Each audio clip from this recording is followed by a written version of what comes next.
The whole point of our channel has pretty much been how to grow our food, sustainability approaches, and also homesteading and prepping in a way that we can all understand. The reason we raise our farm is to provide food for ourselves. Well, today we're going to talk about what's Bill up to next. We've heard the meat, we've heard the pushes for climate agendas, but what is the next push? What are we seeing now? Well, today's video is going to be a good one. We're going to talk about just that. And again, as I always state, you need to grow food because it's not about the climate, it's about the control. Let's jump into today's video. Give up everything that I own. Yeah, I'd give it all up now just to. Hey guys, welcome to the Max. Thank you so much for being here today. If you're new to the channel, go down here, press subscribe, ring the bell, give us a thumbs up or a thumbs down. Today is Saturday. Tomorrow we're going to be doing the giveaway, so you need to be subscribed to this channel and the Max Life. You are entered into the giveaway by just commenting below saying that you are subscribed to both channels. Go check out that channel, do the same thing over there. We'll pick the winners from the Max Life's comments, so that way we make sure we're getting someone who is subscribed and watching both channels. We give something away every month to our subscribers just to say thank you so much for watching us and spending your life with us and your time. It's very valuable. So let's jump into today's story. What is Bill up to, and is it something we should be worried about? And if we're depending on food at the grocery store, do we even know what we're getting anymore? Let's jump into it. So we've heard the meat, you know, lab-grown meat. We've talked about that. Now we know Bill is invested heavily in the three big companies with lab-grown meat. Do you really know, have you even really looked at lab-grown meat and how they're using certain protocols like you would use, like cancer does, and how it replicates so quickly? Just look into that. Even though meat is a big push and that's what they're trying to do, is get rid of the farmers, today's is a little bit different. Now we're not going to talk about vegetables. We've talked about that before too. It's fruit. Now, the big push for fruit, growing fruit in petri dishes, same way, from cell mutation, taking a modification of a part of a natural sourced food. Now the scary thing about this is not just the fact that we're messing the ecology up with the cows and with the sheep and with meat.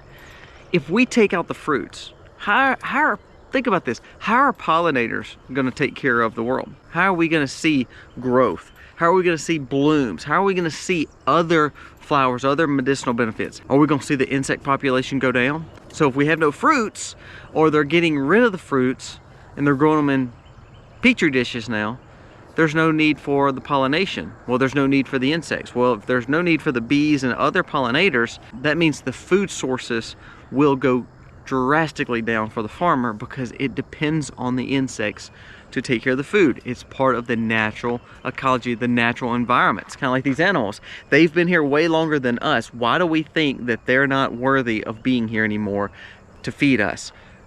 We don't need it grown in a lab. We need to raise them very sustainable way, very ethical way, and let them produce for us like we take care of them. Studies show that blueberries, cherries are two of the forms of fruits that they are trying to grow from petri dishes. They're trying to make the flavors as close as possible to the real thing.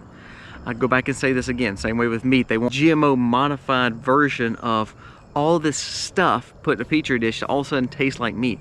Why don't we just go back to the real thing? So if we start doing that again with blueberries and cherries, what's the next step? We're already past fruits, we're already past vegetables. We talked about the lettuce before, and we're now moving to the fruits.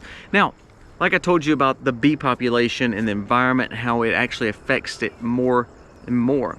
This is all in the name of climate. This is from Source Mail Online. It says, researchers have revealed that lab-grown or cultured meat produced by cultivating animal cells is up to 25 times worse for the climate than real beef. The push has been, we're going to compare this one cow, this Hereford bull right here, is worse than that one petri dish. Now let's talk about feeding the masses. Well, it's saying if we take this on a scale that's going to feed the world, unlike beef, if we say beef is no more and we're going to feed it with cultured meat that's grown in a lab, that's produced with cancer style cells to make it grow and replicate quickly to provide the meat, it is saying it is 25 times worse for the environment than that cow. So is it really about the cow and the agenda, or is it the fact that you're taking the independence away from people like me to provide more deep pockets and control for people like Bill Gates?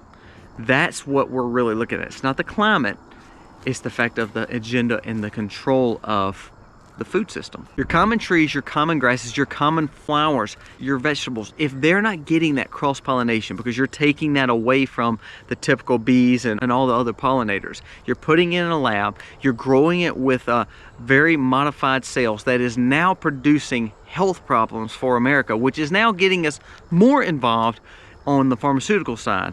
It's a broken system. When we go to the traditional circle of life, letting animals graze, and then let them provide food for us, letting the orchard grow and provide food for us. Now, if that wasn't bad enough, here's 2 more pushes by the Gates Foundation and also some players like it. You've seen a push for cell mutated, genetically modified fruit coverings. So say you still have fruit that is in the store. Did you know that avocados now, they're saying that your next avocado that you personally will buy is most likely going to last for about an extra 2 weeks.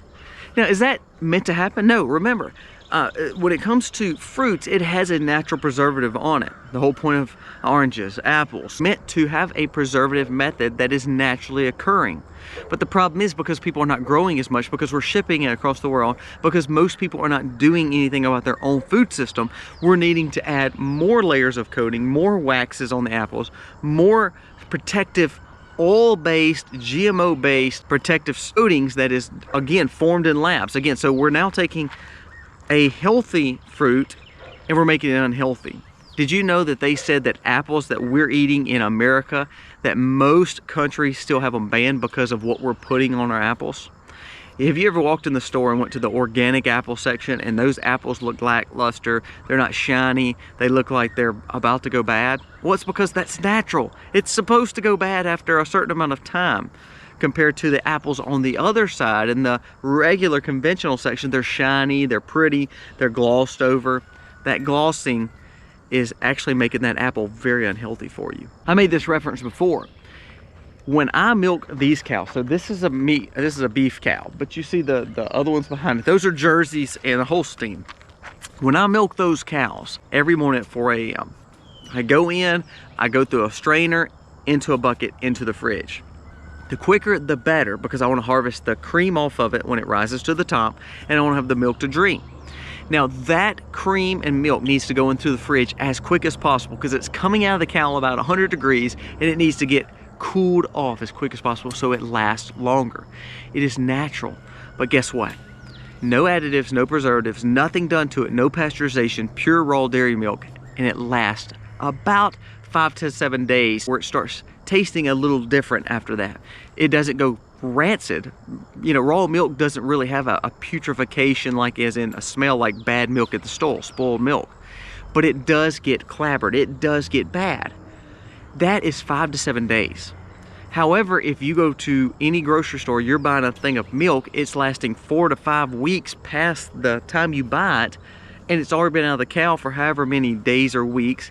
You tell me how that happens. Do you think that's naturally occurring? So it's happening all around us, and now we're seeing not only fruit, we're seeing the coating on the fruit is being produced in labs, and it's all modified. It's actually banned in most countries. Then we hear things like milk, and we see the meats, of course. All this mutation, all this preservation, all that they're doing to your food is making you one thing. It's making you what? More lazy, more lethargic, more dependable on meds, and also needing them to provide for you. It's almost like you're the little bird chirping, waiting for the mom to feed you. Or it's like you're a nursing baby where you cannot do it on your own. We all go through a stage of being a babe, but then at the same time, we have to grow up and understand that we have to start taking care of ourselves. Now, if they take the fruit and they take the meat, what's the point of the hunter-gatherer? There is no hunter-gatherer. Is that what they want? No hunter-gatherer means, again, control. Control.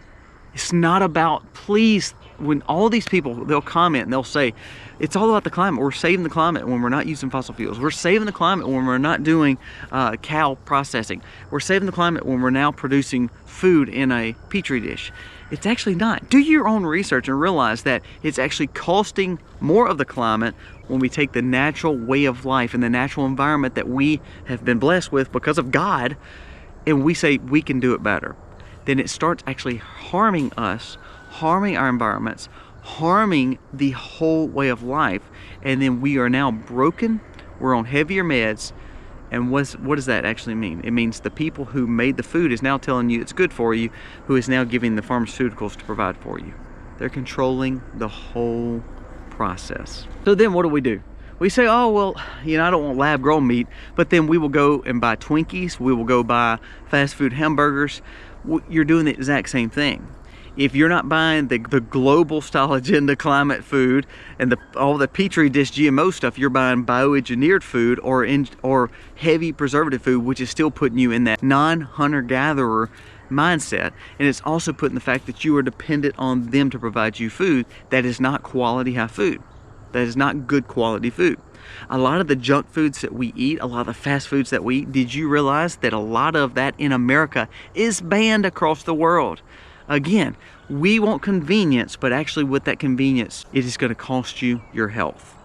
We are on more meds now. Now we're having more GI issues, and we are so mentally exhausted in America. And a lot of that deals with the fact that our diets have fell to pieces. And they're wanting to do more of that by providing this. The Bill and Melinda Gates Foundation, the second biggest financial provider of the WHO. Well, all of a sudden we hear the WHO coming out and supporting all this. Well, I wonder why. The owner of these companies is telling you that you need to support them because they're giving you tons of money to do the work around the world that you're supposedly doing. So that would be a biases. I'm going to get all the financial benefits from the company to then turn around and support the company. You're getting bought and paid for. So if we're seeing that, how can we trust those sources? We've talked to USDA, we've talked to FDA, we've talked about a lot of those organizations that are so bought and paid for by these organizations, by lobbyists, so you really don't know what to trust. So I am with this. You know who you can trust? The same thing that everybody's always trusted. God has created this world to provide everything we need. He's provided the bees to give us the pollination of the fruits. He's provided the animals if we take care of them, not in big grow houses or all these big mass farms that treat their animals bad. But when you put your animals on these beautiful pastures and they're able to eat and give back to the earth, they're providing carbon, they're providing a lot of carbon out their back end, but the ground is utilizing to add natural nitrogen back to the soil to grow the grass for next season for them to eat. That is the beauty of regenerative agriculture. I'm a hunter-gatherer. Hunting season is supposed to start. I cannot wait to get out and hunt. I can't wait to go catch fish. I cannot wait to harvest the fall plants because I want to have that independence. I'm supposed to do a morning routine video on the Max Life channel. It's hard sometimes to get up at 4 a.m. in the morning and milk a cow. Now, I don't need your sympathy. What I'm saying is we have to say I'm willing to sacrifice time. I'm willing to sacrifice maybe my conveniences to start growing my own food, finding ways to maybe hunt, finding ways maybe to gather, maybe to forage, maybe to see through all this fake food. The reason the cancer cells and all that's in us, because look at the stuff that's in our food. They're learning replication from cancer cells. But you won't hear about that because these organizations are bought and paid for by the same people who are providing this food. It's not about the climate, it's about control. Okay, I'm off my soapbox for the day. It's a beautiful day. Get outside, do something with your family. Learn to grow animals, learn to grow food. Fall gardening is one of the easiest things to do. You do not need a big container. We've done tons of videos on this channel and the other channel where you can grow in small little raised beds and grow tons of food, especially in the fall and winter, because you don't have to worry about the insects and pests causing damage to your crops. A lot of those things grow really quick, like the lettuces and spinaches and all those greens. Man, go off and learn to say, you know what, I'm not going to do convenience. I'm going to provide a little bit more independence.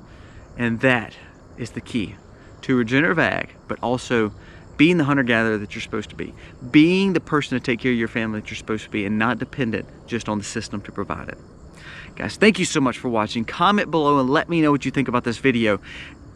Lab-grown meat's one thing, but if all of a sudden we start seeing lab-grown veggies, lab-grown fruit, lab-grown coatings, then we're seeing a breakdown of the insect population, which will then break down the whole system, because nothing will make it without those pollinations happening naturally.